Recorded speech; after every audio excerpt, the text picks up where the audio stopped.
যেভাবে লেখা আছে আমি সেভাবেই পড়ছি। আমার ঘটনাটা ভৌতিক নাকি অন্য কিছু আমি নিজেও জানি না। তবে হ্যাঁ, এটা একদম সত্য ঘটনা অবলম্বনে লিখলাম। আর আমি আমার নাম ও একদম সঠিক ঠিকানা লিখছি না, কারণ এটা সুন্দরবনের মধ্যকার ঘটনা এবং এখনও সেখানে প্রচুর মানুষ যায় এবং জীবিকা অন্বেষণ করে। আমার একটা ভুলে তাদের সারা জীবনে একটা ছমছমে অবস্থার সৃষ্টি হোক, আমি সেটা চাই না। আমার গল্প পড়ছেন মানে আমার গল্পটা আপনার ভালো লেগেছে, যাই হোক লিসেনারদেরও হয়তো ভালো লাগবে আশা করি। ঘটনাটা আমার বাবার মুখে শোনা। আমার বাবার মুখে কয়েকবার শুনেছি, তাই উনি যেভাবে বলছেন আমি সেইভাবে বর্ণনা করছি। ভাবতে পারেন আমার বাবাই লিখছেন, যদিও উনি এখন আর এবারের বাসিন্দা নন। ঘটনা সালটা ঠিক মনে নেই, তবে আমার বয়স তখন 17 বছরের মতো।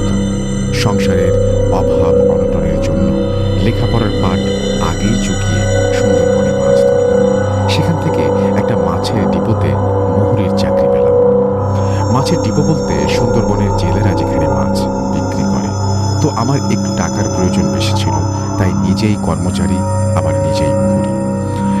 একজন আলাদা লোক না রেখে মালিকের কাছে একটু বেশি টাকা চেয়ে নিতাম। পাশেই অন্য মালিকের ডিপোতে দুজনে হিন্দু লোক থাকতো। তাদের বয়স 22-23 হবে। তাদের একজন মুহুরি আর একজন কর্মচারী। তো মুহুরির কাজ হলো মাছের ও টাকার হিসেব রাখা, আর কর্মচারীর কাজ মাছ তোলা এবং ডিপো ধোয়া মোছা। তবে দুজন মিলে একটা কাজ করতে হয়, সেটা হলো গণমুখে জোয়ারের সময় নৌকা নিয়ে গভীর জঙ্গলে গিয়ে জেলেদের থেকে মাছ মেপে নিয়ে আসা। না হলে তারা আসতে যেতে 2.5 থেকে 3 ঘন্টা নষ্ট হয়। সেটুকু সময় মাছ ধরলে জেলে মহাজন সবার লাভ।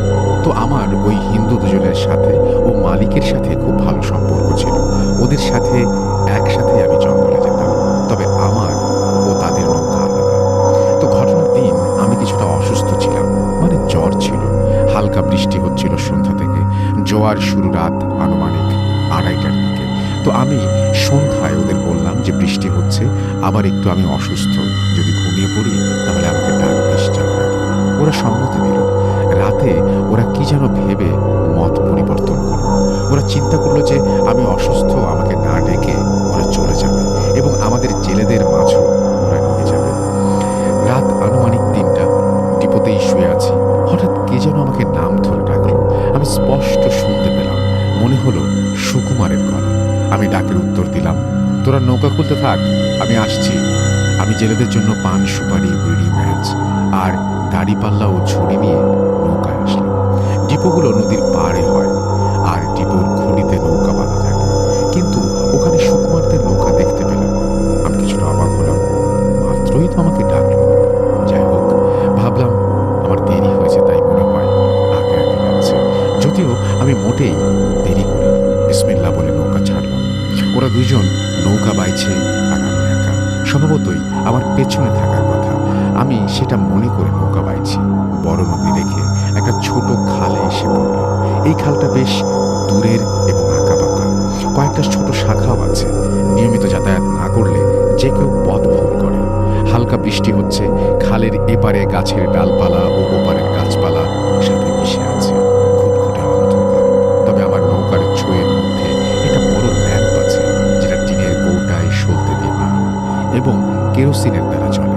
আমি যেহেতু সুন্দরবনে আগে মাছ ধরতাম, তাই অতটা ভয় নেই। স্বভাবতই আমি সাহসী, কিন্তু আজকে খালের ভেতর ঢোকার সাথে সাথেই যেন আমার হৃদয়ের মধ্যে কেমন একটা অস্থিরতা।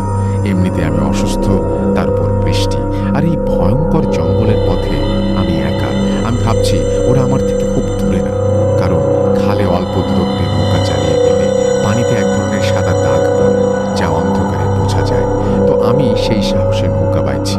এবার আমার যেন ভয় করছে খুব। মনে হলো আমার আশেপাশে কেউ আছে, যে আমার সাথে ওপর দিয়ে গাছ দিয়ে চলছে এবং মাঝে মাঝে তার গরম নিঃশ্বাস আমার ওপর পড়ছে। আমার সমস্ত শরীর যেন হিম হয়ে আসছে।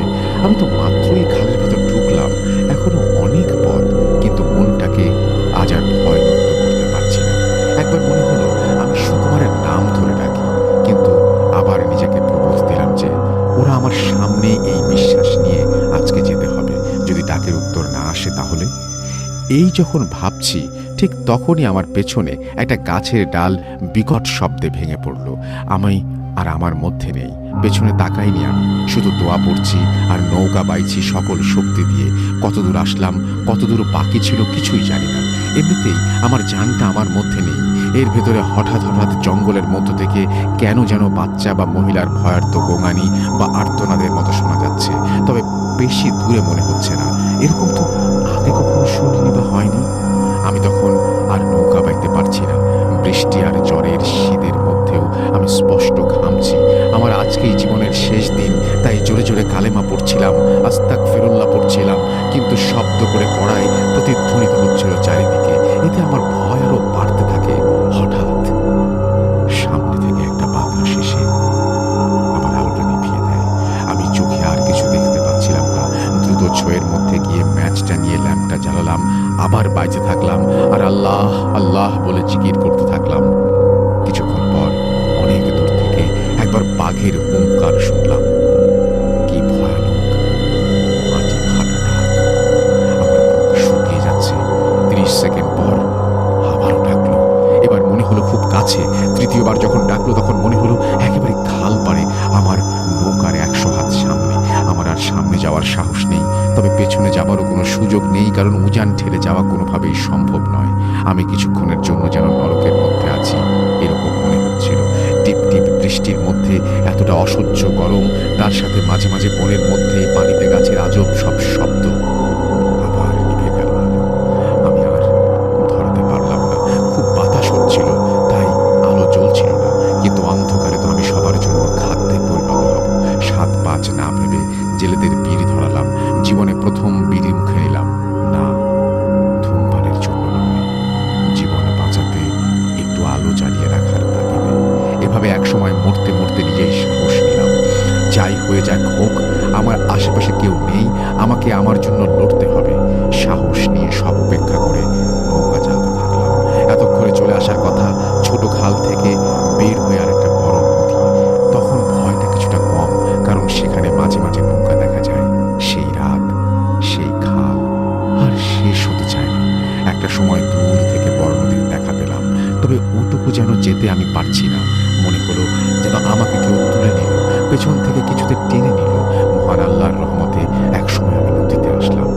এবার আর ভয় নেই, তবে গায়ে শক্তি পাচ্ছি না। আর এতক্ষণে কতক্ষণ হয়েছে জানি না। দেখি ভোরের আলো। আমি এবারের মতো বেঁচে গেলাম, কিন্তু তারপরে যা হলো সেটার জন্য আমি জীবনে আর জঙ্গলে যাইনি। ভোরের আলো পেরিয়ে মোটামুটি ফর্সা হয়ে গেছে চারিদিক। বহুদূর পর্যন্ত স্পষ্ট দেখা যাচ্ছে। 2টা জেলে নৌকা দেখতে পেলাম। একজন মুরব্বী সাদা দাড়ি আর 2টা ছেলে।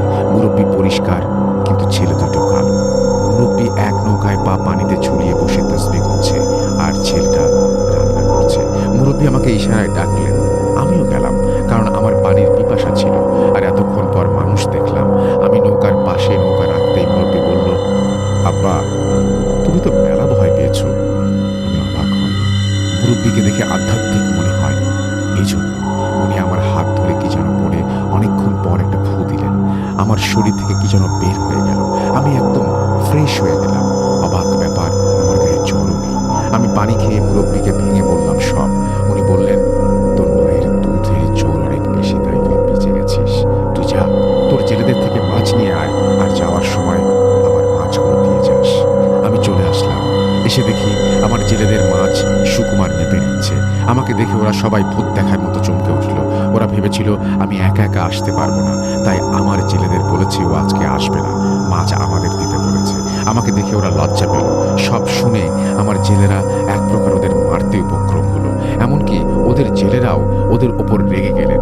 যাই হোক, আমি মাছ নিয়ে মুরব্বীর ওখানে আসলাম। মুরব্বী সকালে আমাকে খেতে বলল।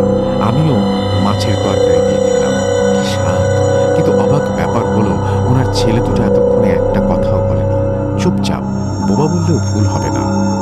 তারপর মুরব্বী মাছগুলো মেপে নিয়ে আমার ডিপোর ঠিকানা বলে দিলে আমি বিদায় নিলাম, এবং আসার সময় সেই পথ দিয়ে আসছিলাম। আর রাতের স্মৃতি রোমন্থন করতে করতে শিউরে উঠছিলাম। ডিপোতে এসে সব শুনে মহাজন আমাকে 1 সপ্তাহের ছুটি দিলেন বিশ্রামের জন্য।